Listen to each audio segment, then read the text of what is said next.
પેલા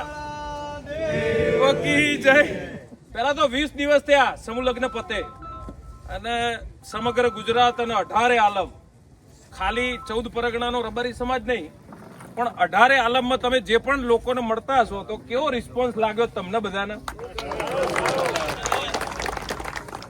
તો આ રિસ્પોન્સનું અને આ શ્રેય, આ સિદ્ધિ જે રબારી સમાજે મેળવી છે એનું સૌથી મોટું જો કોઈ કારણ હોય તો એ આપ બધા છો.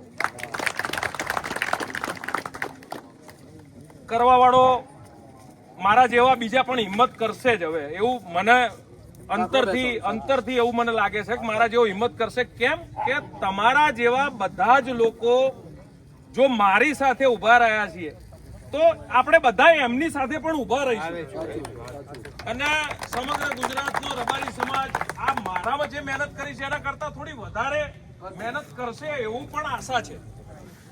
એટલે વધારે કઈ બોલવું નથી.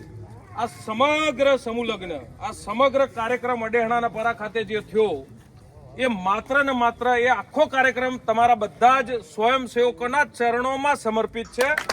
સમગ્ર ગુજરાત રબારી સમાજના ચરણોમાં સમર્પિત છે.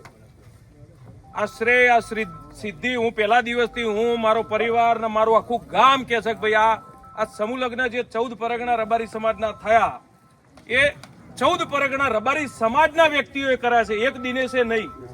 અને મને પોતાને એટલી ખબર છે, મારી આજે 34 વર્ષની ઉંમર પૂરી થઈને 35માં મેં પ્રવેશ કર્યો. એટલે આ 35 વર્ષની ઉંમરમાં મને એવો અનુભવ છે કે મારા જેવા 1000 દિનેશ ભેગા થાય ને તો પણ આ સમૂહ લગ્ન ના થાય.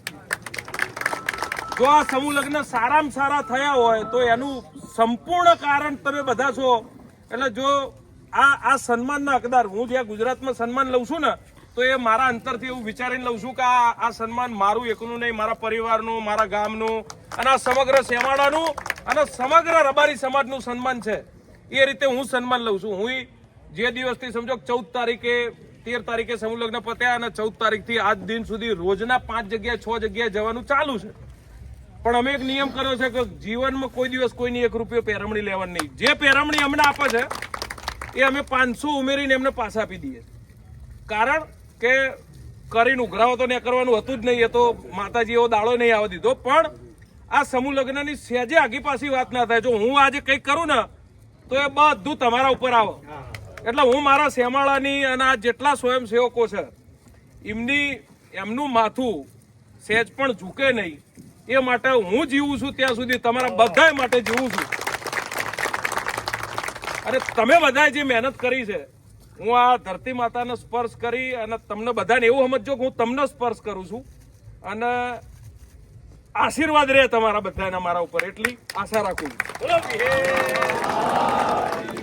આભાર, બધાનો આભાર, હૃદયથી આભાર.